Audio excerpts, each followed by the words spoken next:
भारत में कुछ बीमारियां ऐसी हैं जो डिजीज़ बर्डन उनका सोसाइटी और इकोनॉमी में बहुत ज़्यादा है। उसमें से एक बीमारी है ब्लड प्रेशर। क्या है? Blood pressure. हाइपरटेंशन। क्या?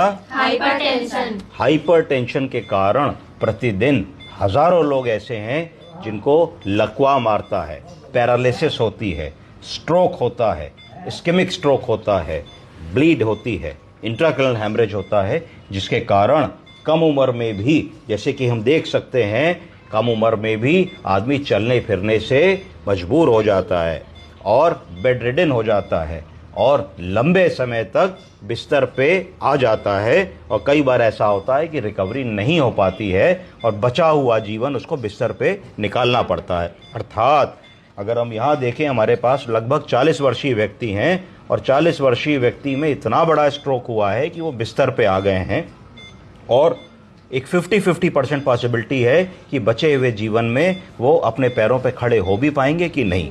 क्या नाम है आपका? मनीषा मौर्य। मनीषा जी, जरा यहाँ से पढ़ के बताइए हम लोगों को। Diagnosis diabetes mellitus hypertension DKD।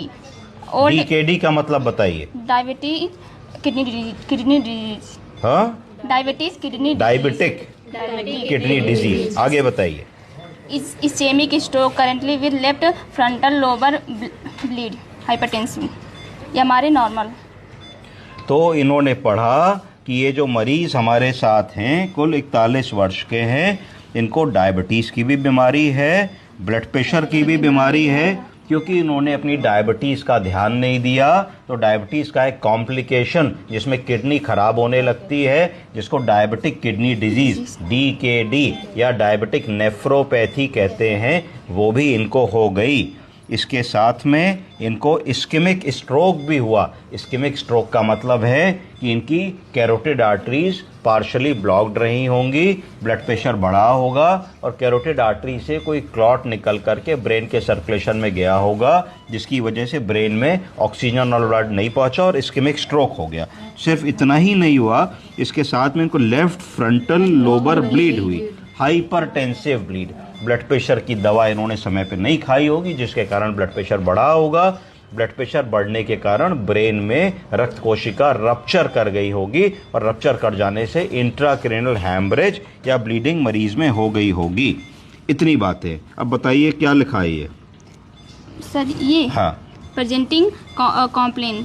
Presenting complaints. मरीज जब आए तो उन्होंने क्या शिकायत बताई? Patient presented at hospital with chief complaints, behaviour changes, incontinence, recent memory impairment since. एक तारीख लिखी है। तो जब आए तो मरीज में क्या था? बिहेवियरल चेंज था। चेतनता में गिरावट थी, रिस्पांस ठीक से नहीं दे रहे थे, ओरिएंटेड नहीं थे, हाथों पैरों का मूवमेंट नहीं कर रहे थे, एंग्शियस थे। ये सारे बिहेवियर में परिवर्तन परिवार ने नोटिस किया। इनकॉन्टिनेंस थी, यानी कि सूसू और पॉटी रोक नहीं पा रहे थे, बता नहीं पा रहे थे, बिस्तर पे हो जा रही थी। रीसेंट मेमोरी इम्पेयरमेंट, परिवार ने नोटिस किया कि इनको सडनली जो है लोगों के नाम नहीं पहचान पा रहे हैं, भूल रहे हैं, कंफ्यूज्ड बातें कर रहे हैं, मास्किंग इफेक्ट हो रहा है। सारी बातें जो है परिवार ने नोटिस करी। History of present illness, patient presented to the hospital with care of क्या है? Sir incontinence with increase weakness associated with behaviour changes and memory loss.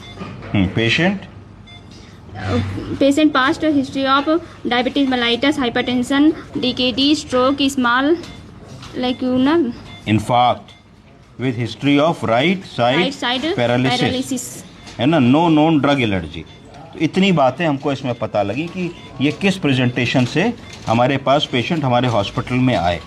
जब ये हॉस्पिटल में आए तो इनका ब्लड प्रेशर बहुत बढ़ा हुआ था, इनका SpO2 कम था, फेब्राइल थे, टेकिकार्डिया हो रहा था इनको और रेस्पिरेटरी रेट टेकेपनिया भी इनका हो रहा था। तो हॉस्पिटल में आकर के इनका इनिशियली कंजर्वेटिव मैनेजमेंट हुआ। न्यूरोलॉजी की टीम ने देखा, न्यूरोसर्जिकल टीम ने देखा, डीकंजेस्टेंट थेरेपी शुरू हुई, ब्लड प्रेशर का कंट्रोल के बारे में ध्यान दिया गया, डायबिटीज़ के कंट्रोल के बारे में ध्यान दिया गया, वाइटल स्टेबलाइज किए गए, इलेक्ट्रोलाइट्स को देखा गया, कैथेटर लगाया गया, खा नहीं पा रहे थे तो नाक की नली या फीडिंग ट्यूब लगाई गई। तो इस बात का लब्बो लबाब क्या है, जिस्ट क्या है? जिस्ट ये है कि हम सब लोगों को 40 साल की उम्र के बाद हर महीने एक बार अपना ब्लड प्रेशर नापना चाहिए। कौन लोग ज़्यादा रिस्क फैक्टर पे हैं? वो लोग ज़्यादा रिस्क फैक्टर पे हैं जिन लोगों के घर में मम्मी को, पापा को, दादी को, बाबा को, नाना को, नानी को ब्लड प्रेशर की बीमारी है। इसको कहते हैं family history, positive family history जिन लोगों को है। ऐसे लोग जो नशा करते हैं, सिगरेट, शराब, तंबाकू, अल्कोहल का सेवन करते हैं, उसमें ब्लड प्रेशर बढ़ने की पॉसिबिलिटी ज़्यादा होती है। ऐसे लोग जिनका वजन ज़्यादा है उनको क्या कहा जाता है? OBCs patients. ओबेसिटी कैसे नापी जाती है? बॉडी मास इंडेक्स से। तो जो लोग मोटे हैं, जिनका वजन ज़्यादा है, उन लोगों में भी ब्लड प्रेशर होने की पॉसिबिलिटी ज़्यादा होती है। छोटी छोटी बातें मरीज बताएंगे, भाई यहाँ से वहाँ तक चल के जाते हैं, दम फूलने लगता है, सांस फूलने लगती है, थोड़ा रुकना पड़ता है, ज़्यादा देर पैर लटका के बैठो तो पैरों में सूजन आ जाती है। तो ये सारे लक्षण हार्ट की कमज़ोरी के, ब्लड प्रेशर होने के हो सकते हैं। ब्लड प्रेशर कई प्रकार के होते हैं। ऐसा ब्लड प्रेशर जिसमें खाली ऊपर का बीपी बढ़ता है उसको आइसोलेटेड सिस्टोलिक हाइपरटेंशन कहते हैं। क्या कहते हैं? ऐसा ब्लड प्रेशर जो ब्लड प्रेशर की 4 दवाएं देने के बाद भी ठीक नहीं होता, उसको क्या कहते हैं? Malignant hypertension. कौन सा? Malignant hypertension. ठीक है जी। तो कई प्रकार के ब्लड प्रेशर होते हैं, तो हमको देखना है कि हमारे मरीज में कैसा ब्लड प्रेशर है। खाली ऊपर का सिस्टोलिक बीपी बढ़ रहा है, डायसिस्टोलिक बीपी बढ़ रहा है, दोनों बढ़ रहे हैं, एक दवा पे कंट्रोल्ड है, या बिना दवा के लाइफस्टाइल पे ही हम कंट्रोल कर ले गए कि मरीज से हमने कहा भाई वर्जिश करो, व्यायाम करो, 3 किलोमीटर 4 किलोमीटर रोज टहलो, खाना पीना कम कर दो, नमक कम खाओ, फिजिकल एक्टिविटी बढ़ाओ, ये सारी चीज़ें करोगे तो धीरे धीरे ब्लड प्रेशर लाइफस्टाइल मॉडिफिकेशन से ही कम हो जाएगा। अगर कभी भी हमारे पास कोई मरीज आता है तो इनिशियली हमको उसको 1 महीने का समय देना चाहिए और उसको पॉजिटिव बात बतानी चाहिए कि तुम भैया बिना दवा के ठीक हो जाओगे, अपने जीवन शैली में बदलाव करो। वो कहे साहब क्या बदलाव करें, तो उसको खटाखट 1 मिनट में बता दो, भैया घी, तेल, तला भुना, मिर्च मसाला, पूड़ी पराठा, नमक, अचार, पापड़ रोक दो, वजन घटाओ 5 किलो, जल्दी उठो, 3-4 किलोमीटर की एक्सरसाइज करो, अगर बिल्डिंग में रहते हो तो लिफ्ट ना लेकर के सीढ़ी से चलो, छोटी छोटी डिस्टेंस के लिए गाड़ी स्कूटर का प्रयोग ना करो। तो ये सारी चीज़ें तुम बताओगी तो पेशेंट की लाइफ और वेलबींग इंप्रूव होगी। एक और चीज़ मैं अपने तजुर्बे से आप लोगों को बताना चाहता हूँ, वो ये बताना चाहता हूँ कि अमूमन जब हम लोग पैदा होते हैं या हम अपनी एडल्टहुड में आते हैं, जब हम 20, 22, 25 साल के होते हैं तो हमको कोई बीमारियां नहीं होती हैं। इसलिए नहीं होती हैं क्योंकि हमारा वेट ठीक होता है, हमारी लाइफस्टाइल ठीक होती है। जब हम अपनी लाइफ में आगे बढ़ जाते हैं तो हमारा खान पान बिगड़ जाता है, हमारी एक्सरसाइज कम हो जाती है, हम अपने काम में बिजी हो जाते हैं, हम नींद कम घंटे की लेते हैं, हमें तनाव होने लगता है, हमें एंग्जाइटी होने लगती है, हमें स्ट्रेस होने लगता है। तो ये सारे जो कारण होते हैं ये हमारे शरीर में बीमारियों की जननी होते हैं। इससे हमारे शरीर में धीरे धीरे बीमारियां डेवलप होने लगती हैं। तो हमको क्या प्रिकॉशंस लेने हैं? हमको ये प्रिकॉशन लेना है कि अगर हम नौकरी भी कर रहे हैं, काम भी कर रहे हैं, बिजनेस भी कर रहे हैं, डॉक्टर भी हैं, इंजीनियर भी हैं, कुछ भी हैं, तो हमको एक बैलेंस बना के चलना है हेल्थ, टाइम और वर्क के बीच में। किन 3 चीज़ों के बीच में? हेल्थ, टाइम और वर्क। अगर हम तीनों चीज़ों को बराबरी से ध्यान से करके चलेंगे तो हम लोगों में बीमारियां नहीं आएंगी। दूसरी चीज़, अगर बीमारी आ ही गई और ब्लड प्रेशर हो ही गया तो इग्नोरेंस नहीं होनी चाहिए। क्या नहीं होना चाहिए? इग्नोरेंस का क्या मतलब है बताइए? इग्नोर नहीं करना चाहिए। कैसे इग्नोर नहीं करेंगी? सर जैसे हमें कुछ लग रहा है कि ऐसा है तो उसके बारे में मतलब उसको रोकना चाहिए। हमें ये नहीं सोचना चाहिए अरे ब्लड प्रेशर ही तो है, ठीक हो जाएगा, दवा नहीं खाएंगे, या दवा आज खा ली कल रह गई, कोई बात नहीं। इसको कहते हैं इर्रेगुलर ट्रीटमेंट। क्या कहते हैं? Irregular treatment. मरीज आता है, आप उसको 30 दिन बाद बुलाते हैं, वो 40 दिन बाद आता है, कहते हैं हाँ साहब दवा 10 दिन पहले खत्म हो गई थी, हम सोच रहे थे डॉक्टर साहब आएंगे, आ नहीं पाए। तो ये क्या हुआ? Irregular treatment. इसका मतलब है 30 दिन तो उसने दवा करी, बीपी कंट्रोल कर लिया, 10 दिन दवा नहीं करी, तो 10 दिन वो ब्रेन हेमरेज के रिस्क पे रहा, फिर आपसे दवा ले गया, फिर वो आपके पास फिर महीने 2 महीने लेट आया, आपने उससे कहा भाई परहेज कर रहे हो, तो उसने कहा साहब बहुत शादी वादी पड़ गई थी, क्या करें डॉक्टर साहब इस महीने परहेज नहीं हो पाया।